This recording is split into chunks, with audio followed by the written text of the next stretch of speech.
dating Pangulong Duterte na kontrol ng Quadcom. Hindi pinayagan na gumamit ng mga hindi magandang pakinggan ng publiko. Hindi rin siya pinayagang mag-PI. At totally, from day 1, o ibig sabihin, simula nung umarap siya sa buong maghapon hanggang gabi, ay nakontrol ng Quadcom ang matatalas na mga pananalita ng dating Pangulo. Pati sa mga question and answer, limitado rin yung kanyang pagtataas ng boses at kanyang pagsalita ng mga below the belt. Kasi hindi papayag at hindi pumayag ang Kongreso na sila'y sapawan ng isang resource person kahit na dating Pangulo dahil yan ay private citizen na. Pakinggan lang ako ninyo, sample lang ito, yung ginawang direktang pagtatanong ni Congressman Jinky Luistro ng Batangas. Dali pakinggan po ninyo ito. At doon nyo makita yung malumanay na pagsagot at hindi pwede siyang, kahit na medyo naiipit, pero hindi siya pwedeng magtaas ng boses. Why the transportation a vehicle, and that is would be indispensable cooperation. Without the vehicle, you cannot commit the crime. Thank you, Mr. President, for enlightening us. Going back to your statement that you are taking full legal responsibility to all the victims of war on drugs, both legal and illegal. It is my humble submission, Mr. Chair, that the former President can be considered liable for all these crimes under the theory of conspiracy by being a principal by inducement. I wish to manifest, Mr. Chair, that without the order, without the reward, these police operatives should not have resulted to killing a huge number of victims of war on drugs. Beg to disagree with your premise, ma'am. I understand, Mr. President, but that is a manifestation. Yes, but you Thank know, you, a Mr. police is President. supposed to do his duty. He goes to school for 2 years. He received instructions to how to go about his duty. And we have to give the presumption of regularity. That's a principle of law. Thank you, Mr. President. Pag every time na may ginawa kaya in your favor is the principle of regularity, Presumption of regularity of duty. of performance of official duty, Mr. President. Thank you for your enlightenment. Mr. President, I wish to ask, with all due respect, considering your statement of taking full legal responsibility, both to legal and illegal activities, can I equate this statement of yours to an extrajudicial confession of guilt? Well, in a sense, yes. Wala na akong magawa eh. Are you saying yes, Mr. President? Yes, because I ordered the campaign against the drug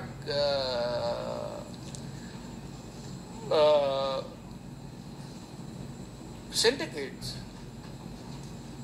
At kung anong ginawa nila, whether illegal or not, it was ako ang nag-utos. In that sense, I take that responsibility of their actions. Wala akong magawa eh. Commander ako, nag-utos ako. Puntahan ninyo yan.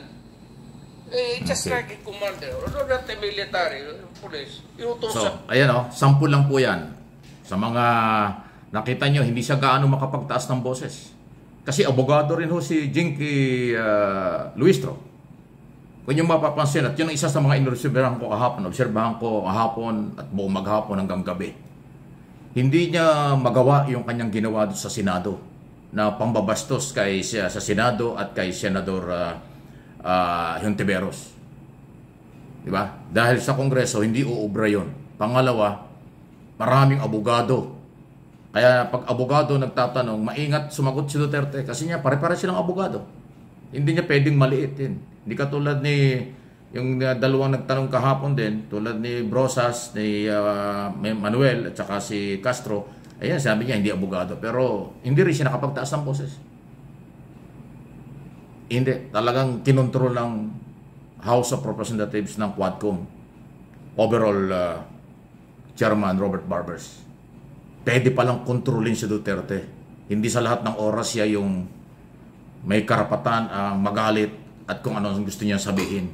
Hindi. Kung yung mga gunita sa mga press conference, sa ibang hearing, sa mga rally, sa kung ano namang kwentuhan, grabe ang mga pinagsasabi niya. Pero sa Quadcom, hindi umubra yun.